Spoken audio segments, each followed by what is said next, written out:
गदर की सफलता किसी से भी छुपी हुई नहीं है। यदि शोले, हम आपके हैं कौन, दिलवाले दुल्हनिया ले जाएंगे, मुगल आजम, मदर इंडिया की तरह किसी फिल्म के ऐतिहासिक सफलता का जिक्र होता है तो उनमें गदर भी शामिल है। हालांकि गदर बनाते समय अनिल शर्मा ने जिस फिल्म की कल्पना की थी वो ऐसी नहीं थी। अनिल शर्मा चाहते थे कि सकीना का रोल काजोल प्ले करें,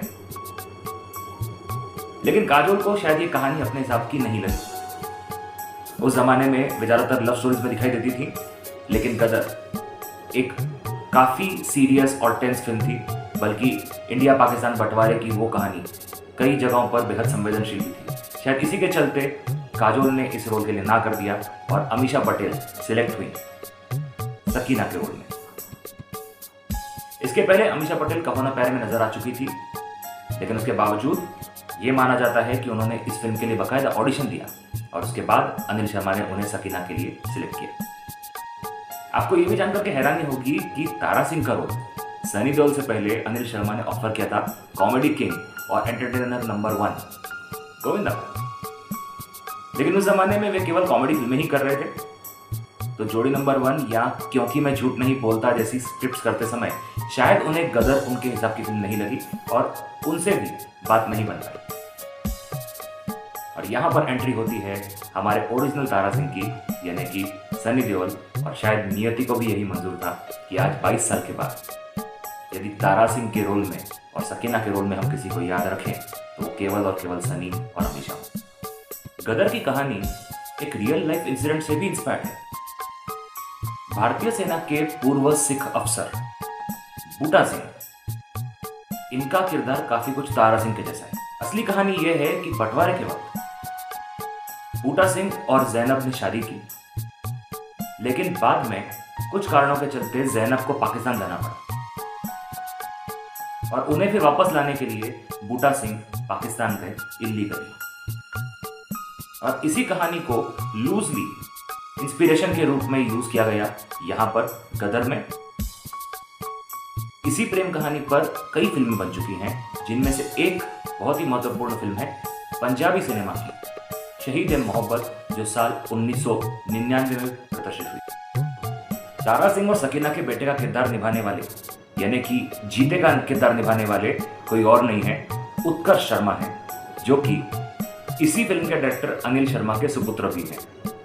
मजे की एक और बात यह है कि 22 साल के बाद गदर के सीक्वल यानी कि गदर 2 में फिर से उन्होंने ही तारा सिंह और सकीना के बेटे का किरदार निभाया है।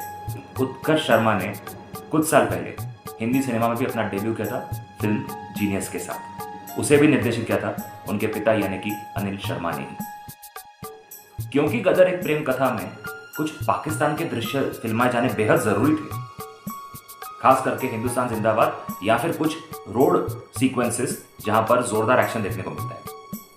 इन सीन्स को रियलिस्टिक बनाने के लिए अनिल शर्मा पहुंचे लखनऊ और ऐसे कई सारे सीन्स उत्तर प्रदेश के लखनऊ में फिल्माए गए जो हमें लगता है कि पाकिस्तान के लाहौर या कोई और शहर है। लगान और गदर का क्लैश हमेशा के लिए यादगार रहेगा। गदर ने जहां पर सचमुच में बॉक्स ऑफिस पर गदर मचाया, तो लगान ने भी जबरदस्त कमाई की। 34 करोड़ रुपए के नेट बॉक्स ऑफिस कलेक्शन के साथ लगान सुपरहिट साबित हुई। साथ ही साथ मजे की बात यह है कि लगान पहुंचती है ऑस्कर्स में भी, जहां पर बेस्ट फॉरेन फिल्म के टॉप 5 में लगान ने अपनी जगह बनाई। दुर्भाग्य से ये फिल्म उस साल बेस्ट फॉरेन फिल्म का खिताब जीतने में नाकामयाब रही, लेकिन उसके बावजूद लगान को भी एक मास्टरपीस के रूप में याद किया जाता है। भारत के अवार्ड फंक्शंस की बात करें तो लगान उस साल हर अवार्ड फंक्शन में छाई गई, चाहे वो फिल्म फेयर अवार्ड्स हो या फिर जी सिने अवार्ड्स या फिर स्क्रीन अवार्ड्स। जबकि गदर ये फिल्म अवार्ड्स के लिए नहीं बनी थी, ये फिल्म बनी थी जनता के लिए। और इस फिल्म ने बॉक्स ऑफिस मुकाबले में लगान तो क्या, हिंदी सिनेमा की हर फिल्म को पीछे छोड़ दिया। ये भारत की पहली फिल्म थी जिसने 75 करोड़ का नेट बॉक्स ऑफिस फिगर छुआ और रिकॉर्ड तोड़ा आइकॉनिक लेजेंडरी हम आपके हैं कौन का, to become the highest box office grosser of all time.